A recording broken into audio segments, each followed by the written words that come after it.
اینجا استان لرستان، شهرستان کوهدشت، شهر کونانی و متمرکزترین انارستان کشور، انار سیاب. این هم گلابریج.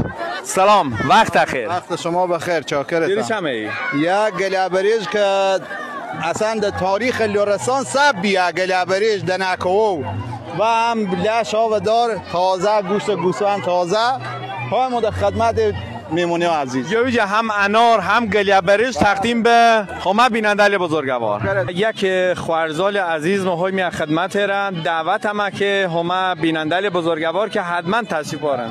هله انار تنگ سیاه و یاقوت سرخ متمرکزترین انارستان کشور همشهریال عزیزم دعوت مکم که حتما با نرایرل دیدن بکنه منطقمونه. ای گله همش گله گلزار رای رای گله، ای گله همش گله گلزار رای رای گله، بالن یا موهنن هر کوه یه دای گله، بالن یا موهنن